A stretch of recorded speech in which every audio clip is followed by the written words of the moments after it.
Yo, we are back to another video. Grounded Manifestation 101, part 3, believe it or not, already. So we're covering action today, physical action. Before we covered the mind and the thinking, and the second video we covered the speech and the talking. Now we gotta follow all of these things that we already did with action. My name is Mikołaj Maria Dawidowski, and welcome, my friend. Have a seat and enjoy yourself. Take a breather, because this one most likely is not gonna be that short, because action is the key element and key component of manifestation. And depending on what level you find yourself at, there will be different variation and different levels of action that will be required from you in order to manifest reality, to create reality with your mind, words, and action. And so, you've set your intention, you've said what you want, and you've let the intention go. The next step appears. The wants and desires start to align with your intention, with whatever it is you wanted to manifest. And so you have to follow up on it. Because where you were was not good enough. You decided you wanted to be somewhere else. You wanted to be someone else. You know? And so what happens is you gotta change your habits. You don't have to sit down and think about this. It's gonna most likely happen very naturally. Once you set the intention and let it go, you're gonna be drawn to new things, put it that way. You're going to be drawn to certain things more than the things you were in the past. And it's because there is an internal shift happening from the person that you were into the person, the future you, that is in a state or is the person or is in a place that you want it to be. But in order to be there, you gotta change yourself. Sort of a sacrificial act of you're sacrificing yourself in order to become the future self. But it comes through action. So hopefully by now you have established your daily routine. It's very important that you develop your concentration and self-discipline. Very, very, very important. And so you will go out into the world and things will start to happen. And what you'll notice is, as far as I can remember, on the beginner stages, opportunities start to arise, like really clear ones. But what happens is let's just say the stars don't perfectly align for you. You know, you've got your job, you've got your family, you've got your excuses, you've got your fears, you've got your judgments, and so on and so forth. And so you say, let's give an easy example. Say you want to go to Japan. And so you make an intention, I want to go to Japan. This is my intention, this is where I want to be. I want to explore being in Japan. You give it up to God, and you go off back to your job.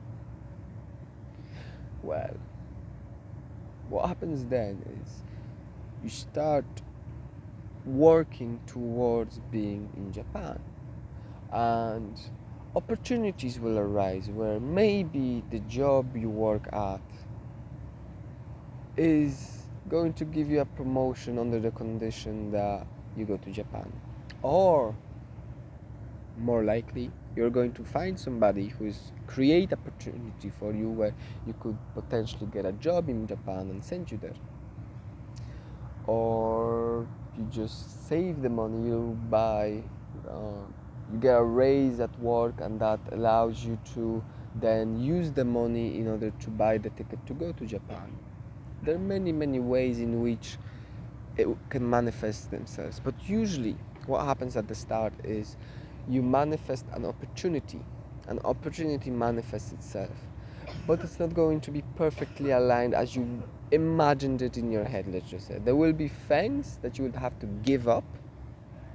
Remember the act of sacrifice. You're gonna have to give up some things in order to have better things, but then when you give up these things theoretically and you go in order to get that thing, in the end these things come back if you follow through on that, which is a very interesting, very interesting thing, because it means that the sacrifice is one that is symbolical rather than actual. So you make a sacrifice, but in the end you still receive all the benefits of having those things that you had before and better. By giving up something, you can multiply it. You know, the beautiful paradox of life.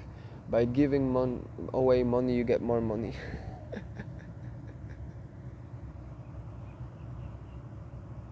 Beautiful, beautiful thing. And so you gotta take action. But hopefully you're exercising by now. As I said, you don't need to hit the gym every single day. It's just that you gotta build your body so it's strong. You need to build yourself mentally strong. You need to build your body so it can do stuff, you know? So it's physically active and it's physically fit. You should be at least able to lift yourself, you know? Get that movement, range of motion, you know, mobility.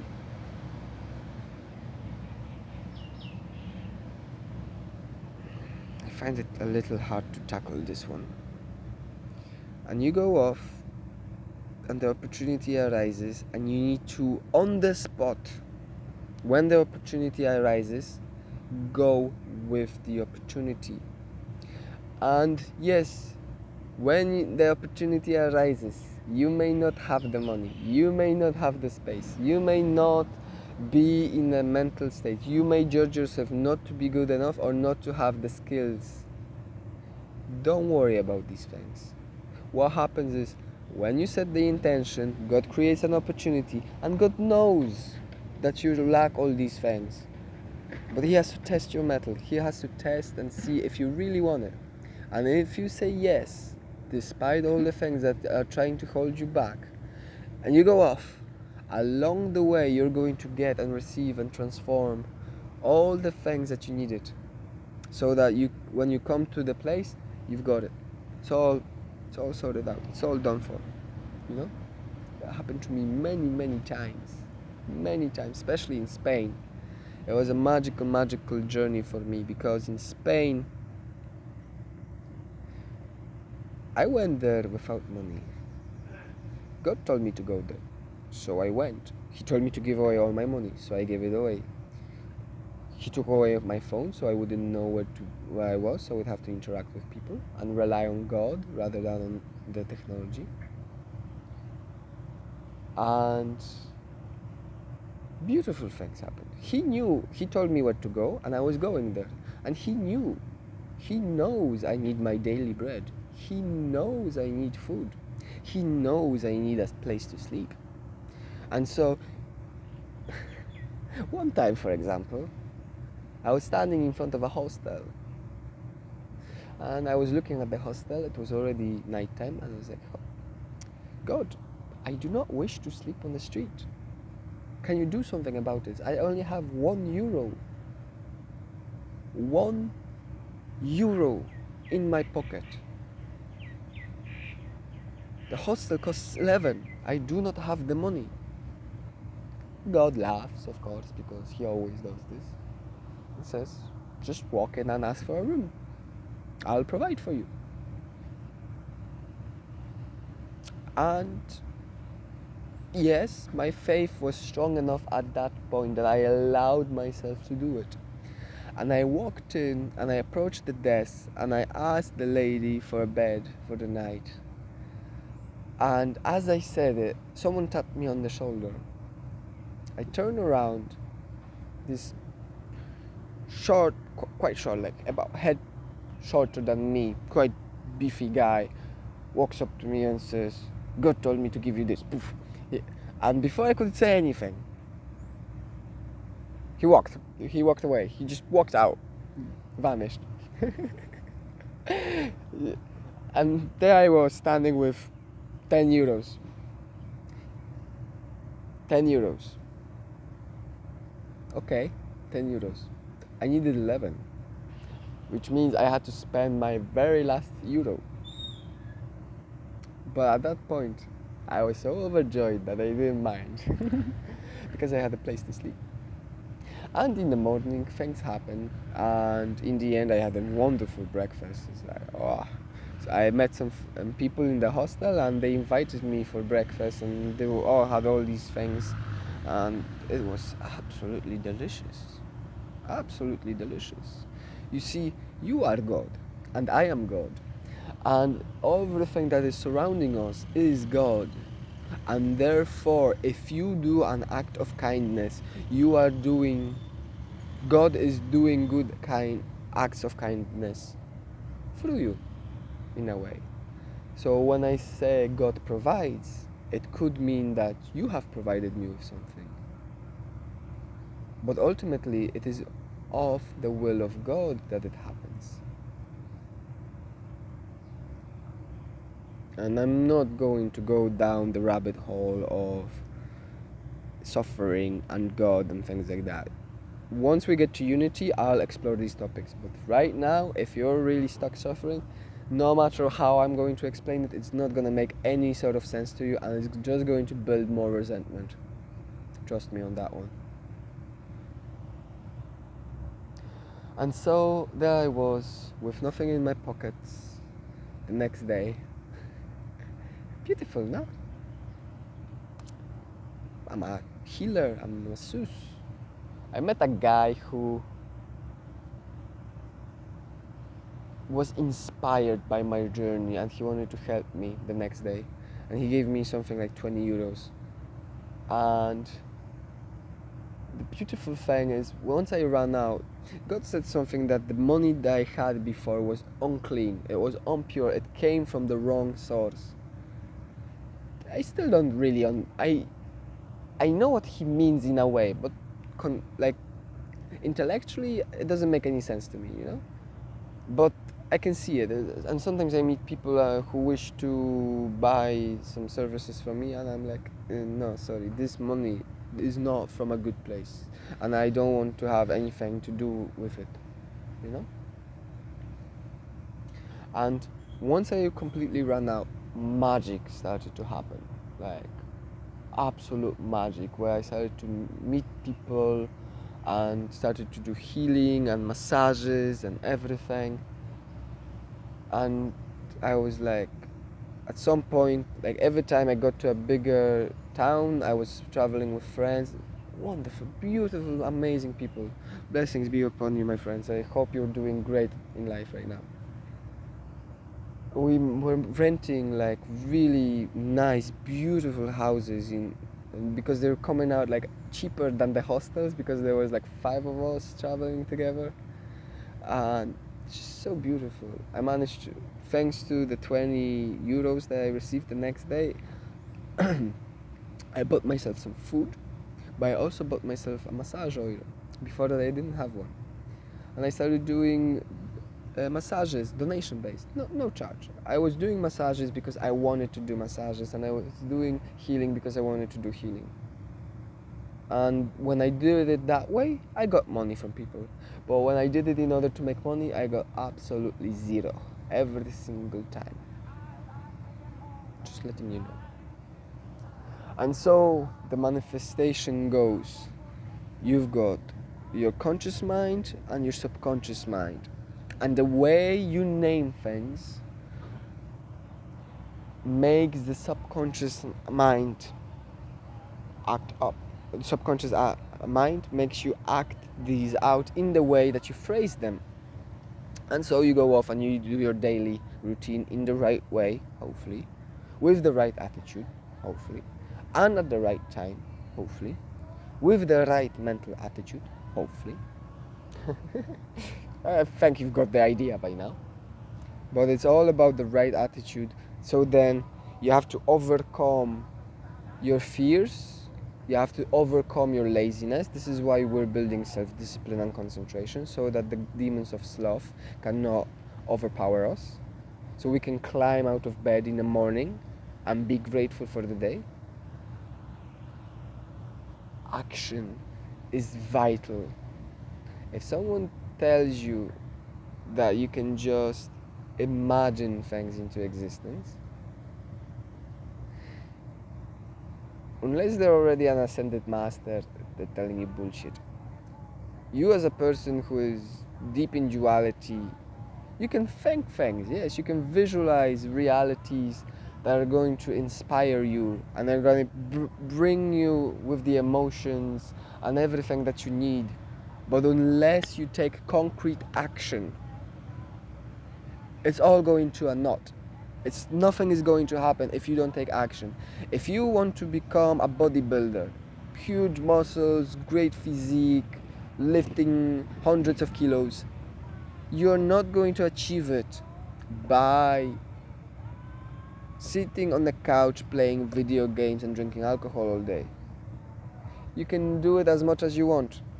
And you can sit there for hours and hours every single day thinking about becoming a bodybuilder. But unless you take actual concrete action, it's not gonna happen. And you can want it and you can desire it and you can cry about it. It's not gonna change anything. Because once you set the goal, remember how to set the goal, right? Check out the other video, how to make a plan, how to set the goals, how to set an intention. Check out these videos. Once you set it, you know exactly what will get you closer to your goal and what will move you away from your goal. And so with your mind, you're confident that you're going to get it. With your speech, you know you're going to get it. And then with your action, you're showing that you're bold enough to go and get it. You need to work for it. You need to take physical action. There is no way around it. You gotta act, you know? And the more spiritual out there people will tell you, you just gotta feel it, you know? Feel it out. It will happen on its own effortlessly. It's not going to happen effortlessly. They are in a state of flow. They are in a heart level or higher. Which means for them, life is effortless, just like it is for me. Everything that I do in my life is effortless and easy flowing. It's simple and it's fun all at the same time, you know? But you're not in a state of flow. If you're not in a state of flow, it is hard.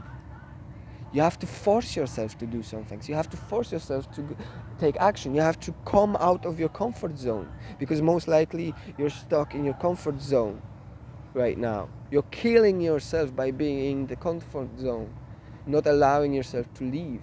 And the comfort zone becomes smaller and smaller and smaller and smaller and smaller, eventually getting you stuck in a house playing video games or watching films or whatever, you know, scrolling through YouTube at 4 a.m. in the morning instead of sleeping.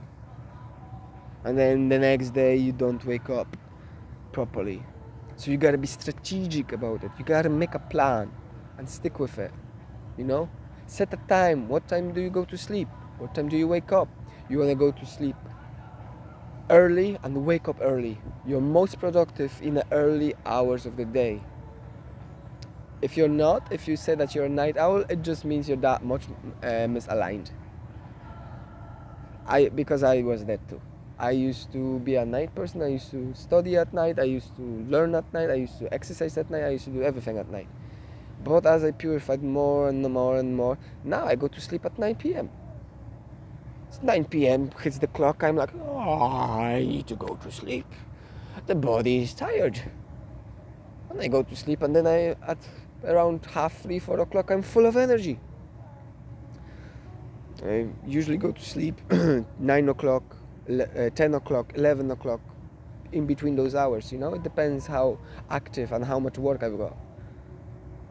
But 9:30, the body starts sending signals. It's like, here, man, it's like 8 o'clock. You should be sleeping. We need to recover. We need to have power, energy for the next day. If you don't get proper sleep, if you go to sleep at 1 a.m., you're not going to have good sleep. Absolutely not. And you can sleep for 8 hours, you can sleep for 10 hours, you can sleep for 12 hours. You're going to wake up feeling like shit. Because the body releases human growth hormone during the night. And it is released roughly between midnight and 2 a.m. But the body already needs to be in a deep sleep in order to release it. So if you go to sleep at 11, you're getting it, let's just say, because you have to take into the consideration that you gotta lay in that bed for like 15 minutes or so before you fall asleep, you know? Because most likely you're watching TV or scrolling through your phone or playing games on the computer, and you're laying there in bed and you've been hit with blue light, and the blue light stops the melatonin production, which is responsible for regulation of your sleep pattern, which causes you to stay awake. So no wonder you can't sleep at night, because you're constantly bombarding yourself with the blue light, which prevents you from going to sleep. It wakes you up, literally. And you could say, oh, but no, the videos I'm watching are red. It's a LED light. You perceive the different colors, but the light that is emitted is blue/white. And it flickers millions of times. Like, you see a steady image right now. But what happens is the image is actually flickering really, really, really fast. And that's why you're awake, that's why you're alert. You know? You sort of hypnotize yourself, you overload the brain into a hypnotic state. And that's why people pass out whilst watching movies and stuff. You know, they just drift off. They hypnotize themselves into sleep. Because watching videos and things, they put you in a trance. I'll cover that later. For now, we're covering the action. You gotta take the right action at the right time, for the right reason. Get up early, get your workout done, get your meditation in order. Perhaps write a diary, whatever it is. Make the right breakfast, man. Say how grateful you are for the right breakfast.